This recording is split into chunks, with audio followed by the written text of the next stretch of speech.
Hi all, welcome back.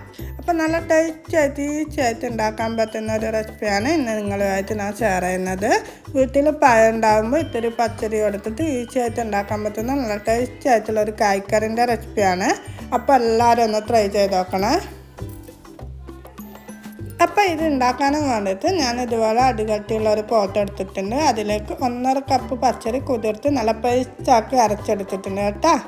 അതിൻ്റെ കൂടെ ഒരു തേങ്ങൻ്റെ പാലും ചേർത്ത് കൊടുക്കുന്നുണ്ട് കേട്ടോ. 1-ാം പാലും 2-ാം പാലും ഒരുമിച്ച് ഒഴിച്ചിട്ട് ചേർത്ത് കൊടുക്കുന്നതാണ്. അതിൻ്റെ കൂടെ 1 കപ്പ് പഞ്ചസാര ഇട്ട് കൊടുക്കുന്നുണ്ട്. അപ്പോൾ അത് നന്നായിട്ട് ഇളക്കിയിട്ട് നമുക്കിത് സ്റ്റൗവിലേക്ക് വെച്ചെടുക്കാം കേട്ടോ. സ്റ്റൗ മീഡിയം ലോ ഫ്ലെയിമിൽ വെച്ചിട്ട് ഇളക്കി കൊടുക്കുക. നമ്മളെ പച്ചരി എന്താ പറയുക കുക്കാകാനും വേണ്ടിയിട്ടാണ് കേട്ടോ നമ്മൾ മീഡിയം ലോ ഫ്ലെയിമിൽ വെച്ചിട്ട് ഇങ്ങനെ ഇളക്കി എടുക്കുന്നത്. ഹൈ ഫ്ലെയിമിൽ വെച്ചാൽ ഇത് പെട്ടെന്ന് ഇതുപോലെ വറ്റി വരും. അങ്ങനെ വന്നു കഴിഞ്ഞാൽ നമ്മളെ ഈ മാവ് ഒട്ടും വെന്തിട്ടുണ്ടാവില്ല. അതുകൊണ്ട് മീഡിയം ലോ ഫ്ലെയിമിൽ വെച്ചിട്ട് ഇളക്കി കൈവിടാത്ത ഇളക്കി കട്ടകളൊന്നും ഇല്ലാത്ത ഇതുപോലെ വറ്റിച്ചെടുക്കുക. ഇതുപോലെ ഒരു എന്താ പറയുക നല്ലോണം കുറുകി വരാത്ത ഈ ഒരു പരുവത്തിലായിക്കഴിഞ്ഞാൽ നമുക്ക് ഇതിലേക്ക് 1 കപ്പ്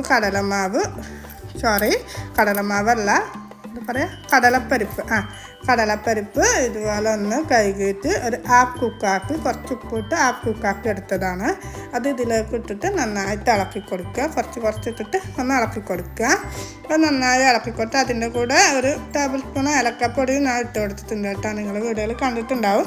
അതിട്ട് നന്നായിട്ട് ഇതുപോലെ ഇളക്കി എടുത്തിട്ട് നല്ലോണം ഈ പച്ചരിയും തേങ്ങാപ്പാലും പഞ്ചസാരയൊക്കെ കൂടിയിട്ട് നന്നായിട്ട് വെന്ത് വരുന്നത് വരെ മീഡിയം ലോ ഫ്ലെയിമിൽ വെച്ച് ഇളക്കി കൊടുക്കുക. നമ്മൾ ഇളക്കി കൊടുക്കുന്ന ഈ പാത്രത്തിലാണ് ഇങ്ങനെ ഒരു മുറിഞ്ഞ് വീഴുന്ന പരുവായിട്ടാകുമ്പോൾ നമുക്കിതിലേക്കൊരു 3 പഴം ഇങ്ങനെ നൈസായിട്ട് കട്ട് ചെയ്തിട്ട് ഇട്ട് കൊടുക്കുക. നിങ്ങൾക്ക് വേണമെങ്കിൽ ഏത് ടൈപ്പിൽ കട്ട് ചെയ്യാം. ഞാൻ ഇതുപോലെ റൗണ്ടായിട്ട് കട്ട് ചെയ്തെടുത്തിട്ടുണ്ട്. അത് ഇതുപോലെ കുറച്ചിട്ടിട്ട് ഒന്ന് ഇളക്കി കൊടുക്കുക കേട്ടോ. പഴം വേണമെങ്കിൽ ഇതുപോലെ കട്ട് ചെയ്തിട്ട് കുറച്ച് പഞ്ചസാര 1 ടേബിൾ സ്പൂൺ പഞ്ചസാര ഇട്ടിട്ട് ഒന്ന് ഹാഫ് കുക്കാക്കി വേറൊരു പാത്രത്തിൽ വെച്ച് ഹാഫ് കുക്കാക്കിയിട്ട് ഇട്ട് കൊടുക്കുക. ഞാൻ ഇപ്പം അങ്ങനെ ചെയ്യുന്നില്ല. പഴം നേരിട്ട് ചേർത്ത് കൊടുക്കുക ചെയ്യുന്നത്. ഈ മാവിൽ നിന്ന് പഴം നന്നായിട്ട് വെന്ത് വരും കേട്ടോ. അപ്പം പഴമൊന്നും മുടഞ്ഞു പോകാത്ത വിധത്തിൽ ഇങ്ങനെ എന്താ പറയുക ഒരു പഴം പൊട്ടിപ്പോകാത്ത വിധത്തിൽ ഇതുപോലെ ഒന്ന് ഇളക്കി കൊടുക്കുക കേട്ടോ. ഇങ്ങനെ പഴവും മാവും എല്ലാം കൂടി നല്ലോണം ടൈറ്റായിട്ട് ഒരു അലുവൻ്റെ പരുവത്തിലായിട്ട് വന്നിട്ടുണ്ട്. അതിന് ശേഷം നമുക്കിതിലേക്ക് 2 ടേബിൾ സ്പൂണ് ഗീ ഒഴിച്ച് കൊടുക്കുക കേട്ടോ. ഗീ ഒഴിച്ചിട്ട് നന്നായിട്ടൊന്ന് ഇളക്കി കൊടുക്കുക. ഗീ ഒഴിക്കുമ്പം തന്നെ ഇത് നമ്മളെ പോത്തിൻ്റെ അകത്ത് എല്ലായിടത്തുനിന്നും ഇളകി വരും കേട്ടോ. നമ്മളെ സൈഡിനൊക്കെ പിടിച്ച മാവൊക്കെ ഒന്ന് ഇളകി നല്ല എന്താ പറയുക ഒരു ഉരുളയായിട്ട് വരും കേട്ടോ. നമ്മളെ പോത്തിൽ നിന്നൊക്കെ ഈ അലുവൊക്കെ ഇളകി വരുന്നില്ല, അതുപോലെ ഇളകി വരും. അങ്ങനെ ആ ഒരു പരുവത്തിലായിക്കഴിഞ്ഞാൽ ഫ്ലെയിം ഓഫ് ചെയ്യുക. ഇതുപോലെ മുറിഞ്ഞ് വീണ പരുവത്തിലായിക്കഴിഞ്ഞാൽ ഫ്ലെയിം ഓഫ് ചെയ്തിട്ടാകുമ്പോൾ നമുക്ക് ഇത് വേറൊരു പാത്രത്തിലേക്ക് നമുക്ക് ഏത് പാത്രത്തിലേക്കാണ് വേണ്ട ആ പാത്രത്തിലേക്ക് കോരി മാറ്റാം കേട്ടോ. അപ്പോൾ അതിന് ഞാൻ ഇതുപോലെ 3 പാത്രം എടുത്തിട്ടുണ്ട്. അതിൻ്റെ അകത്ത് കുറച്ച് ഗീ ഇട്ട് കൊടുത്തിട്ട് നന്നായിട്ട് തടവി കൊടുക്കട്ടെ. നമ്മൾ മുറിച്ചെടുക്കുന്ന സമയത്ത് ഇത് പാത്രത്തിൽ ഒട്ടിപ്പിടിക്കാതിരിക്കാനും വേണ്ടിയിട്ടാണ് ഈ പാത്രത്തിൽ ഗീ ഇട്ട് കൊടുക്കുന്നത്.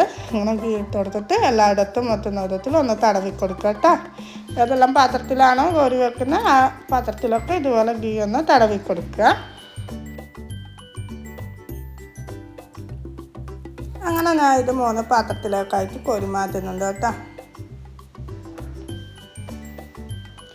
കോരി മാറ്റിയതിന് ശേഷം നമ്മൾ സ്പൂൺ എടുത്തിട്ട് അതിൻ്റെ ബാക്കിൽ കുറച്ച് ഗീ ആക്കി കൊടുക്കുക. ഗീ ആക്കിയിട്ട് നമുക്ക് ഇത് നല്ല ഷേപ്പിലാക്കി എടുക്കട്ടെ. നന്നായി പരത്തി കൊടുക്കുക. ഇതിപ്പോൾ സ്പൂണോട് കോരിയിട്ടായ ഒരു ഇതല്ലല്ല. അപ്പോൾ അത് മാറിക്കിട്ടാനായിട്ട് ഇതുപോലെ ഒരു സ്പൂണിൽ കുറച്ച് ഗീ ആക്കി കൊടുക്കുക. എന്നിട്ട് ഇതുപോലെ ഒന്ന് തടവി കൊടുത്ത് നല്ല ഷേപ്പായിട്ട് വരും കേട്ടോ. നമുക്കിത് തണുത്ത് കഴിഞ്ഞാൽ ഇഷ്ടമുള്ള ഷേപ്പിൽ കട്ട് ചെയ്ത് നമ്മളെ ഹലുവയെല്ലാം കട്ട് ചെയ്യുന്നില്ല അതുപോലെ കട്ട് ചെയ്തെടുക്കുക. അല്ലാത്ത നമുക്ക് സ്പൂൺ വെച്ച് കോരിയിട്ട് പുഡിങ്ങൊക്കെ കഴിക്കുന്ന കഴിക്കണമെങ്കിൽ അങ്ങനെയും കഴിക്കാം. അപ്പോൾ നല്ല ടേസ്റ്റി ആയിട്ടുള്ള നമ്മളെ കണ്ണൂർക്കാരുടെ സ്പെഷ്യൽ കായ്ക്കറി ഇതുവരെ ട്രൈ ചെയ്യാത്തവരാണെങ്കിൽ ഇതേ മെത്തേഡിലൊന്ന് ട്രൈ ചെയ്ത് നോക്കാം. അതുപോലെ തന്നെ നമുക്കിത് 3-4 ദിവസമൊക്കെ ഫ്രിഡ്ജിൽ വെച്ച് കേടുകൂടാതെ കഴിക്കാനും പറ്റും കേട്ടോ. അപ്പോൾ ഇന്നത്തെ വീഡിയോയുടെ ഞാൻ പോയിൻ്റെപ്പോഴാണ് പുതിയൊരു വീഡിയോ ആയിട്ട് വീണ്ടും കാണാം. Take care, bye bye.